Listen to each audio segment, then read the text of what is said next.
So, hello everybody. My name is Alfie. I'm Customer Success Manager here at HowNow, and I am joined by the lovely Jack, who's also the Customer Success team here at HowNow. And thank you so much for joining us for our short webinar, Setting and Managing Learning or Training Budgets and Giving Employees More Control Over Spend. So today we're going to cover a couple of different things, and we'll break this session into 4 parts. So we'll have a look at first the need for learning budgets. We'll also have a look at the typical spend and making the budgets work for you as an organization, and then giving learners more control over their budget and how that works. And then lastly, we'll jump into the platform so you can see how to set and manage the budget in HowNow.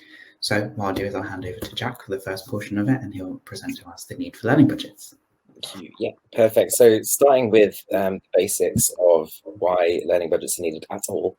Of course, there is the initial lovely fact that when a company is investing in your development and your growth, that's going to drive motivation and job engagement and therefore retention overall.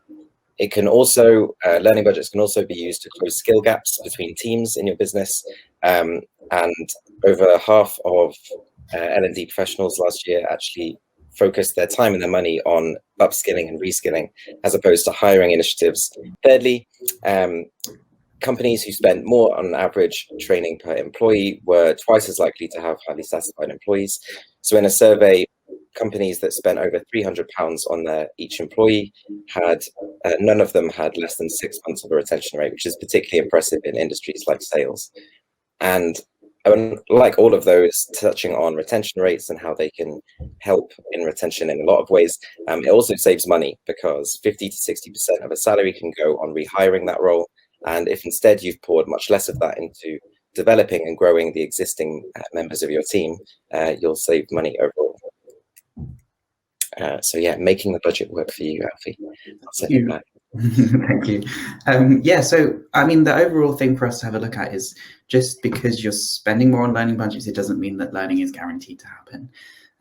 So as you can see on the slides, a study showed that 57% of L&D professionals planned to spend more on online learning. But very often, and almost too often, people overlook what happens if you fail to ask the people who are really spending the budget and then how it should be spent. This is why we always encourage, especially at HowNow, self-directed learning and engagement. And we think that those, we noticed that those were massive priorities for about 35% of those people. I think a really important part to mention is that people value autonomy as much as they do value opportunities to develop. So touching on Jack's point, it's really important that people feel like their learning and development is being prioritized within their organization, but giving them a little bit of autonomy within how they're going to actually be able to spend the budget that's allocated to them. Gives them a little bit more of a sense of self-directed kind of drive. You're allowing people to take control and really find the content and the things that are unique and relevant to them as well, which in turn makes them feel like more valued and trusted employees, but also it allows them to feel like their learning journey and that pathway that they're taking with their L&D within your organization is very much tailored towards them and feels very personal. And learning is personal. I think if you have a look at how traditional learning budgets are spent, if we have a look at a couple of examples, half of organizations, spend up to £200 per employee annually, with 30% of organizations spending between £201 and £600 in total. Only about 12% of those spend over £1,000.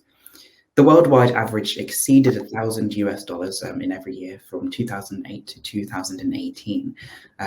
But we find that the challenge for many organizations is they tend to follow very traditional routes.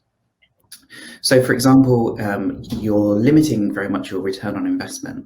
Often what happens is organizations will invest everything into a very extensive course library from a very traditional kind of course or content source that everyone can access across the board. And it really does represent, in theory, a very good cost per course in terms of the end user, but the metric that matters is how many people can access it and find and complete courses that interest them, and like how many courses people study. But they find that that's more out of a sense of obligation rather than something that's very necessarily interested or tailored towards them. So what happens is you end up tying your learning budget per user into an extensive course library that you think is going to be very much a one-size-fits-all approach, but it prevents people to be able to spend on events, professional qualifications that happen externally from the system, or even traditional sources like books, podcasts, subscriptions to content libraries and things like that. So when you kind of creating almost arbitrary guidelines and deadlines for selecting a piece of content, it very much defeats the idea of an annual budget. It doesn't feel like people are getting the best value for their money, and it doesn't always necessarily signify the greatest return on investment.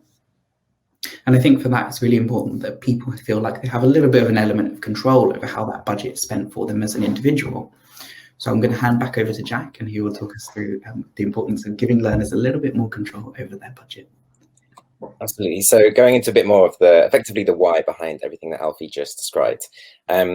Firstly, like the development opportunities that give people their job satisfaction and their want to, turn up to work and not look for the next job because they have their opportunities where they are already. Autonomy gives that same feel, and giving them control over a learning budget brings both of those ideas together, so they can decide what they want to learn, but also how they want to learn it, as opposed to it being a copied and pasted course that is the same for everyone around them.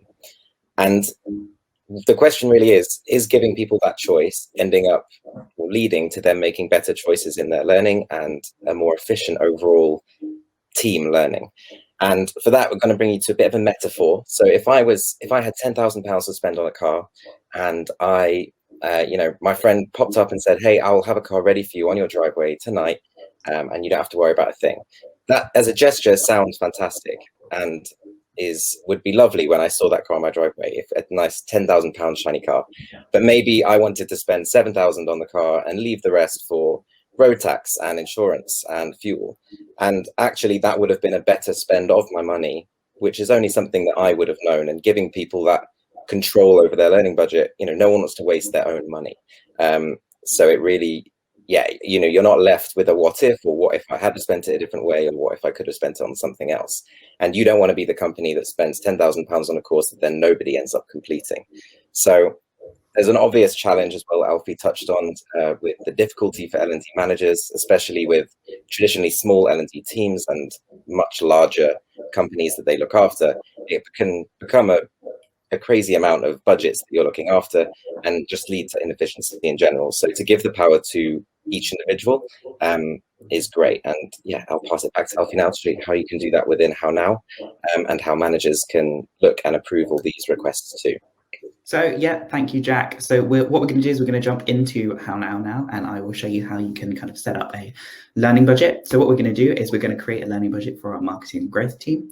We'll assign this to the group, and then we'll have a look at this as an end user with the budget assigned, so how you can request the spend and the kind of things that you can use HowNow for purchasing or requesting your learning. So let's jump into the platform, and we can have a little look together. So if everyone can see my screen, this is the learning budget creator here on the HowNow test instance. So what you can see from the screen just now is what the budget page looks like. So here you're going to kind of see an overall view of what the budget screen looks like. And creating your own learning budget is very much a very simple and easy process. We like to make it very easy. All you have to do is click add budget, and then you need to create a nice learning budget name. So as I said, we're going to do this for the marketing and growth team, so we'll call it a marketing and growth L&D budget, but you can call it whatever you like. And then you want to set an amount per user. So we've got a couple of different currency types that you can have in here as well, and they will kind of create a unified version of the different budgets that are set. So this is quite useful if, for example, you're setting something centrally for a team that's based in a different country. So in this instance, we're just going to keep it simple and go for GBP, which is where we are. So we'll set it to about £200 per user. We're going to select how often this recurs as well. So we can select something annually, monthly, or quarterly. Let's go for annually, as it seems to be the most kind of common recurring date for it. And we'll set the start date for this. So we can only select the date from today onwards, obviously. And we then want to assign it to a group.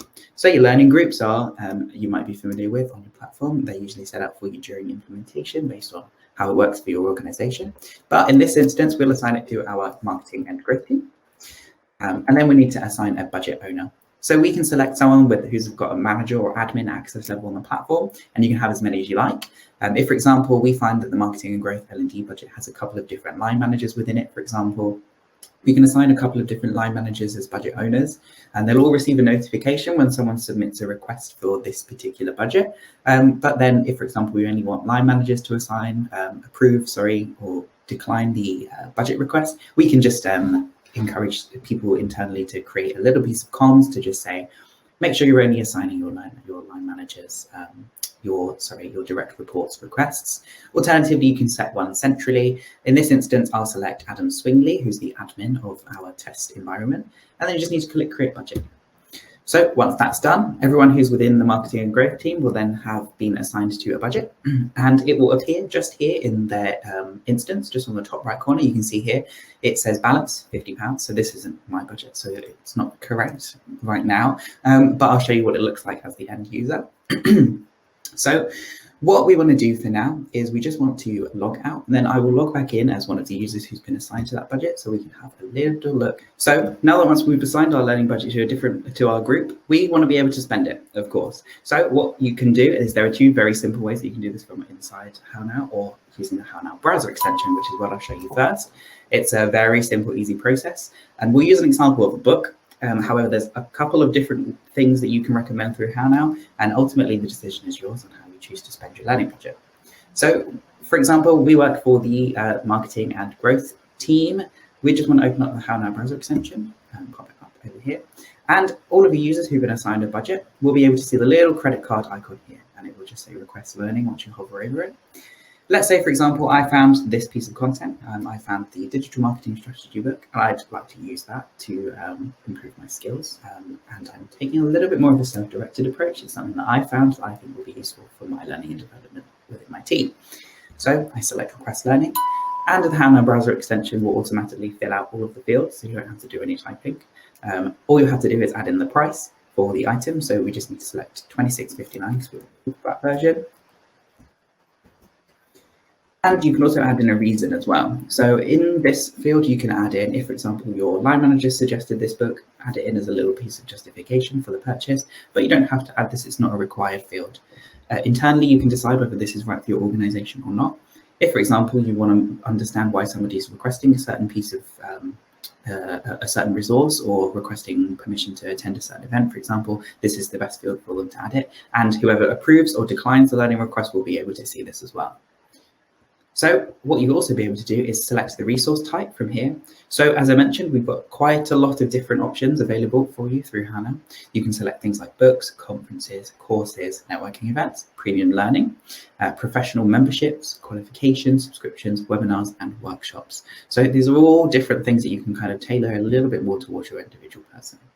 And then what we need to do is we just need to make sure that we're assigning it to the right budget. So my test account has been assigned to a couple of different ones, but this is the one that we've just set up. So we're going for marketing and growth L&D budget, and that's our £200 UVP budget. And then all we need to then do is click submit request. Your request will then be forwarded to all of the budget owners that we've just set up as the budget owners on the marketing and growth learning and development budget. And they'll receive a notification to say that you've requested it. So what we'll then do is I'll also show you how you can request learning on the platform as well. If, for example, there's a piece of content or there's something that you know you need to attend. So if we jump into the platform, click on your profile picture and then go to request learning. You'll then be presented with a very familiar drop down. You can select your learning type. So in this instance, let's say we have a specific course that we found. We just need to add in the required fields. So that's anything with the asterisk next to it. Just need to add in the name of the course, for example, the URL if you found it online, when it starts and ends, which budget it's going to come from. So we'll take out the marketing and growth one. And we can add in the cost. And then we can also add in any additional costs that are associated with the learning request as well. If, for example, you are requesting a trip that involves a few days of learning, perhaps, or perhaps it's you're attending a seminar or conference that occurs out of town and requires any additional expenditure, you can also add those costs in as well. So you can add in your learning cost, and that will be the base cost for the actual piece of content, accommodation costs if required, and also travel, daily allowance, and it will automatically total the expense altogether here. You You can add supporting documents as well. So if, for example, you need to request expenditure for accommodation in addition to your existing costs, you can just drag and drop confirmation or quotes into there as well, and then click send request, and it will be on its way to the right people. So what I'll now do is I will jump into the platform as the budget owner, so we can have a look and see what the approval or decline process looks like. So once you've logged back in as your budget owner, what you'll then need to do is visit your dashboard. So once you've visited your dashboard, you'll receive a notification in your tasks. We've got quite a lot of unresolved tasks, as you can see in our test account, but you'll receive a nice fresh one. You'll also be able to see it by going to your budget, and you'll hover over requests, and you can see that there's one new one that's waiting for your approval or for you to decline it. What we can do is then click requests, and we'll be able to see what has been requested, and we'll also have a look at all of the information that's associated with it. So in this instance, you can see that we've just requested our digital marketing book. If you click on see details, you'll be able to see all of the information that's in here. Click on more and you can see all of the extra information as well as required. You'll be able to see the cost, and then you'll also be able to see the budget owner of this specific budget that it's been requested from, and the name of the budget here. On the platform, what you'll also be able to see is the name of the person who's requested, the name of the item, the price, the budget name, when the request was made, and the start and end date, if, for example, they've added one in for those courses or conferences that we just mentioned before. You'll then be able to see whether it's been pending, approved, or whether it's been rejected. If, for example, you'd like to view the item, you can do that and see it again from the 3 dots menu. You can also message the user who requested the piece of learning if, for example, you need some extra requirements or you'd like them to explain a little bit more. If you're quite happy with this request, all you then have to do is click go for it or click the X to decline it. So in this instance, we will approve it, and that will then be done. What will happen is our individual learner's learning budget will then be adjusted to reflect that new change, and it will be removed from their overall learning budget so that they still have visibility of the money that's left to them within their learning budget as well. And it also encourage them to be a little bit more aware of the expense that they're kind of requesting from their side. Lastly, what you can do on the platform is have a look at your transactions. So as an admin, you'll have an overview of all of your transactions, but we do have some processes that are built in place. If, for example, you are a budget owner, you won't be able to approve your own learning requests. This is to avoid people from having their hands in the cookie jar, but also allows people a little bit more flexibility and a little bit more visibility across the board on how people are spending their learning budgets. What you'll see on your transactions page here is you'll also be able to see all of the existing approved or any of the rejected and pending items. So if you click export, you'll receive a CSV file that will detail all of the information about your learning requests and anything that's been approved by you. You can also filter it by specific groups. So these will be how they've been assigned. You can also filter it by the budget as well.